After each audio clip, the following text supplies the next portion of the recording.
बिस्मिल्लाहिर्रहमानिर्रहीम, अस्सलाम वालेकुम। लाखों करोड़ों दुरूदो सलाम मोहम्मद मुस्तफ़ा सल्लल्लाहु अलैहि वसल्लम और आले मोहम्मद पर। मैं हूँ उमर दराज गोंदल और आप मेरा यूट्यूब चैनल देख रहे हैं। नाज़रीन, मामला इस वक्त ये है कि जो सबसे बड़ी खबर है वो एक इमरान खान की बात आज सच साबित हो गई है। शहबाज शरीफ साहब ने अब से थोड़ी देर पहले या आज दिन के अंदर कुछ ऐसे दावे किए हैं और उन दावों के अंदर जो बातें सामने आई हैं वो इमरान खान को सच साबित करती हैं। जो बातें हुई हैं वो जनरल बाजवा, जो इस वक्त आर्मी चीफ हैं, और साबिक वजीर आजम नवाज शरीफ को लेके हुई हैं। और उस सारी बातों को लेके लग ये रहा है कि जो गवर्नमेंट के जाने और नई गवर्नमेंट के आने के दरमियान जो नून लीग है वो अपनी पिछली गलतियों को ठीक करने की कोशिश में है। जब आपने जनरल बाजवा का नाम लिया, जब आपकी सोशल मीडिया टीम ने कैंपेन की और बहुत सारे इल्जामात आपके ऊपर लगते रहे, तो उन सारी चीजों के हवाले से अब उन चीजों को थोड़ा सा बेहतर करने की कोशिश की जा रही है।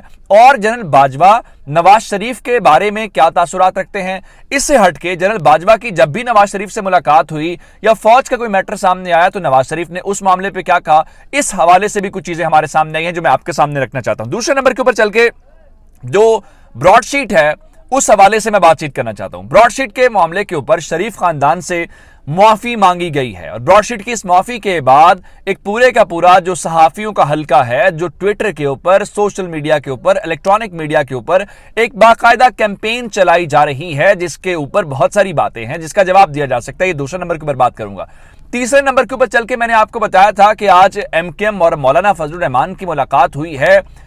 उस मुलाकात के अंदर बात बनी है नहीं बनी है, मौलाना साहब तो कुछ और बात कर रहे हैं, लेकिन जो हकाइक इस वक्त सामने आए हैं उन हकाइक की रोशनी में पाकिस्तान पीपल्स पार्टी ने एक बार फिर उनको जेस्चर दिया है, लेकिन वो पाकिस्तान पीपल्स पार्टी के ऊपर जो है वो एतमाद करने के लिए बिल्कुल तैयार नहीं है। ये तमाम डिटेल्स क्या है ये आपके सामने रखूंगा, लेकिन अगर आपने अभी तक चैनल सब्सक्राइब नहीं किया और आप चाहते हैं कि आपको मुस्तनद और बर वक्त खबरें मिलती रहें तो हमारा चैनल सब्सक्राइब कर लीजिए, बेल आइकन के ऊपर क्लिक कर लीजिए ताकि हमारी आइंदा आने वाली वीडियोस बर वक्त आप तक पहुंच रहे। मैं नाज़रीन को ये बताना चाहता हूं, चूंकि मैं खुद इस वक्त सफर में था तो हम आपको मुसलसल अपडेट रखते हैं, तो मुझे किसी जगह गाड़ी रोक के आपसे बात करना पड़ रही है, तो इसके लिए मैं थोड़ी सी माजरत चाहूंगा कि हम इस किस्म के माहौल के अंदर वीडियो आपको नहीं देते, लेकिन चूंकि आपको अपडेट रखना, आप तक खबर पहुंचाना बहुत जरूरी है, तो मैंने गाड़ी एक जगह रोक के आप तक ये अपना फर्ज जो है वो अदा करने की कोशिश की है। तो सबसे पहले मैंने आपको कुछ रोज खबर पहले दी थी कि नदीम मलिक साहब के साथ गुफ्तगू करते हुए शहबाज शरीफ साहब ने पहले मरहले के ऊपर ये खुद एतराफ कर लिया था कि उनकी जनरल बाजवा के साथ मुलाकात हुई है।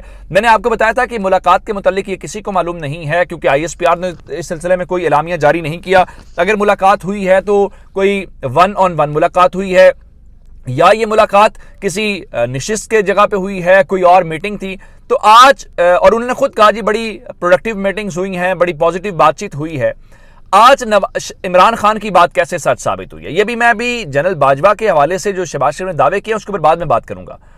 आपको याद होगा एक बात बार बार कहते हैं इमरान खान, और वो ये है कि शहबाज शरीफ की सबसे बड़ी कामयाबी ये है कि वो बूट बहुत अच्छे पॉलिश करते हैं। ये मेरे अल्फाज नहीं हैं, ये प्राइम मिनिस्टर इमरान खान के शहबाज शरीफ के बारे में अल्फाज हैं। एक और मौके के ऊपर उन्होंने कहा कि जब कौमी असेंबली के अंदर शहबाज शरीफ साहब बातचीत कर रहे होते हैं तो इसका मतलब ये होता है कि वो इस सिलसिले में कोई CV अपनी पुट कर रहे हैं, वो जॉब एप्लीकेशन दे रहे हैं। उनके कहने का मकसद ये था कि वो कुछ मुक्तदर हल्के हैं या जो ताकतवर हल्के हैं उनकी कहीं ना कहीं तवज्जो चाहते हैं या चाहते हैं कि हम बहुत अच्छे बच्चे, हम आपकी खिदमत करना चाहते हैं। अब आते हैं उन्होंने नवाज शरीफ को और जनरल बाजवा को लेकर क्या बातें की। मैं आपको जरा 2017 में वापस लेके जाना चाहता हूं कि सबसे पहले जब नवाज शरीफ साहब को डिस्क्वालीफाई किया, कोर्ट ने डिस्क्वालीफाई किया, और कोर्ट की डिस्क्वालिफिकेशन के बाद उन्होंने मुझे क्यों निकाला नामी एक GT रोड मार्च किया। उस मार्च के अंदर उन्होंने जजेस को हिट किया, उन्होंने फौजी जर्नैलों को हिट किया, फिर बात खत्म नहीं हुई। उसके बाद PDM बनी और PDM ने मुख्तलिफ जलसे जुलूस शुरू किए। तो आपको याद होगा कि गुजरांवाला के अंदर एक जलसा हुआ था और गुजरांवाला के जलसे के अंदर उन्होंने 3 लोगों के नाम लिए थे, जनरल बाजवा साहब का, जनरल फैज हमीद साहब का और मेजर जनरल इरफान मलिक का नाम लिया गया था। ये नून लीग का ट्रैक रिकॉर्ड है या जो चीजें उन्होंने की। अच्छा, उसके बाद इलेक्शंस हुए और उन इलेक्शंस को लेके बक्से की और बहुत सारी बातें हम सुनते रहे। आज शहबाज शरीफ साहब प्रेस कॉन्फ्रेंस कर रहे थे और उस प्रेस कॉन्फ्रेंस के अंदर वो बता रहे थे कि जनरल बाजवा ने बहुत सारे ज़ुअमा के सामने, बहुत सारी शख्सियात के सामने अलल ऐलान ये कहा है कि वो नवाज शरीफ साहब की बहुत इज्जत करते हैं। बिल्कुल दुरुस्त है, जनरल बाजवा एक प्रोफेशनल फौज के सोल्जर हैं, उन्हें हर पॉलिटिकल पार्टी के हेड का और जो फॉर्मर प्राइम मिनिस्टर को उसकी रिस्पेक्ट करनी चाहिए। लेकिन शहबाज शरीफ साहब ये बताने से कासिर रहे हैं कि नवाज शरीफ जनरल बाजवा की कितने रिस्पेक्ट करते हैं या वो फौज पाकिस्तान की कितनी रिस्पेक्ट करते हैं। उन्होंने एक और बात कही कि जनाब वो जनरल बाजवा ये कह रहे थे कि नवाज शरीफ को हमने फौज के हवाले से जब भी कोई काम कहा तो उन्होंने हमें कभी इनकार नहीं किया।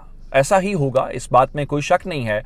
नवाज शरीफ साहब की पसंदीदगी है या उनकी जो खिदमात हैं या चीज़ें, हम उसको निगेट नहीं कर रहे। लेकिन जो कैंपेन, जो सारा कुछ करते रहे, आप सारा कुछ नाम लेते रहे, आप इल्ज़ामात लगाते रहे, उन इल्ज़ामात का क्या बनेगा, उन इल्ज़ामात के ऊपर आपकी क्या पोजीशन है, और फिर वोट को इज्जत दो, और फिर वो जो इनकलाब आपने लेके आना था, क्या वो इसी हद तक था कि जहां पे आके आपको सिर्फ और सिर्फ इक़्तिदार करीब मिला तो आपका लबो लहजा ही तब्दील हो गया है, आप मुकम्मल तौर पर तब्दील हो गए। अब दूसरे नंबर के ऊपर चल के ब्रॉडशीट एक इदारा है जी बरतानिया का, उन्होंने मुशर्रफ दौर में उनके साथ राब्ता किया गया और उनके साथ एक डील हुई। उस डील के तहत जो शरीफ खानदान है उनके खिलाफ जो मुकदमात हैं उस सिलसिले में बरतानिया के अंदर उनके जो वसाइल हैं, जो उनकी जायदादें हैं, उसका खोज लगाने के लिए उनको जिम्मेदारी दी गई। अच्छा, इस दौरान हुआ ये कि तकरीबन उस सारे मामले के ऊपर नैप ने एक केस सारा और $30 मिलियन का केस ब्रॉडशीट जीत गया। अब जो कावे मौसूवी हैं उन्होंने आज एक वीडियो रिकॉर्ड करवाई और उस वीडियो को लेके उन्होंने जनाब पूरे सोशल मीडिया के ऊपर उसको सर्कुलेट किया जा रहा है, सोशल मीडिया के दोस्त कर रहे हैं, इलेक्ट्रॉनिक मीडिया के, जिसमें कहा यह जा रहा है कि कावे मौसूवी ये कहते हैं कि नवाज शरीफ को एक सिस्टमैटिक मुहिम का हिस्सा बनाया गया और उनके खिलाफ जो कुछ हुआ है वो मुनासिब नहीं था, उनके खिलाफ कोई मनी लॉन्ड्रिंग का या कोई करप्शन का कोई इल्ज़ामात नहीं मिले, तो इसलिए वो इस पूरे प्रोसेस का हिस्सा बनने के ऊपर और उन्हें अपनी गलती का एहसास हो गया है, वो शरीफ खानदान से और नवाज शरीफ से जो है वो माजरत करते हैं। बहुत अच्छी बात है, अगर जिस तरह वो कह रहे थे जब आप हकाइक जानते हैं तो आपकी परसेप्शन भी चेंज हो जाती है, तो इसलिए उनकी परसेप्शन भी चेंज होगी। ऐसा ही होगा, ऐसा ही होना चाहिए। लेकिन उनको जो सज़ा है वो भी पाकिस्तान के ही कोर्ट ने दी हुई है। आपको याद होगा कि जो अपार्टमेंट्स का केस है उसके अंदर उनको सज़ा हुई है, वो कैसे हो गई है, उसके ऊपर कैसे है, एक शख्स के हवाले से आप उसके वीडियो स्टेटमेंट को लेके जो बरतानिया के अंदर है, बहुत कुछ हो सकता है, उसको लेके इस किस्म की बातें करना ये शायद बहुत जल्दबाजी की बात है। यानी हम अपनी अदालतों की बात नहीं सुन रहे, अपनी अदालतों के डिसीजंस नहीं मान रहे। वही अदालतें जिन्होंने नवाज शरीफ साहब को जमानत भी दी, वही अदालतें जिन्होंने अब सारा मामला सुन रहे हैं, लेकिन हम कावे मौसूवी को लेके बहुत ज़्यादा सुन रहे हैं। आगे आता है जी हुकूमत के इत्तेहादियों को लेके। मौलाना फजलुर रहमान साहब ने आज मुलाकात की एमकेएम के साथ और उस मुलाकात को लेके उन्होंने कहा कि मैं पूरे वसूख और यकीन से कहना चाहता हूं कि जो हुकूमत के इत्तेहादी हैं वो उनका साथ छोड़ चुके हैं और ये इनके साथ नहीं होंगे। उसके बाद एमकेएम के हवाले से मैं आपको बताऊं, एमकेएम इस वक्त हुकूमत को नहीं छोड़ना चाहती। उनका ख्याल ये है कि जिस तरीके से इमरान खान ने उनके साथ इत्तेहाद निभाया है, ये ज़्यादती होगी इस मुश्किल घड़ी में छोड़ना। उनके ख्याल में जो कराची की लीडरशिप है उनके साथ उनके पीटीआई के इख्तलाफात ज़रूर हैं, लेकिन इमरान खान के साथ नहीं है, तो वो छोड़ना भी नहीं चाहते, लेकिन वो जरदारी के ऊपर एतमाद भी नहीं करना चाहते, ट्रस्ट भी नहीं करते। अब इस सारी सूरत हाल के दौरान मामला ये है कि जरदारी साहब ने एमकेएम को ये कन्वे किया है कि आपके साथ जो मामला तय हो, जिसमें मुमकिन तौर पे ये कहा गया है कि जो सिंध की गवर्नरशिप है वो एमकेएम को दी जाएगी। उनको कहा गया है कि वो तमाम चीज़ें पूरी की जाएंगी, कमिटमेंट्स पूरी की जाएंगी, और जरदारी साहब और बिलावल एमकेएम के साथ खुद राब्ते में रहेंगे और उन चीज़ों को मेक श्योर करेंगे कि उनके साथ कमिटमेंट्स पूरी हों। तो आने वाले अब 2-3 दिन हैं, ये इंपॉर्टेंट होंगे कि जो इत्तेहादी हैं काफ लीग और एमकेएम, क्या वो इस बात के ऊपर कायम रहते हैं जो उन्होंने की है, या वो फिर वाक़तन अपोजिशन के पलड़े में वजन डाल के इस पूरी गेम को जो है पलट देते हैं। ये अब तक की डिटेल्स थी, मजीद डिटेल्स होंगी तो आपकी खिदमत में लेके हाजिर होंगे। चैनल सब्सक्राइब कीजिएगा। आपकी समात का बहुत शुक्रिया। खुदा हाफिज़।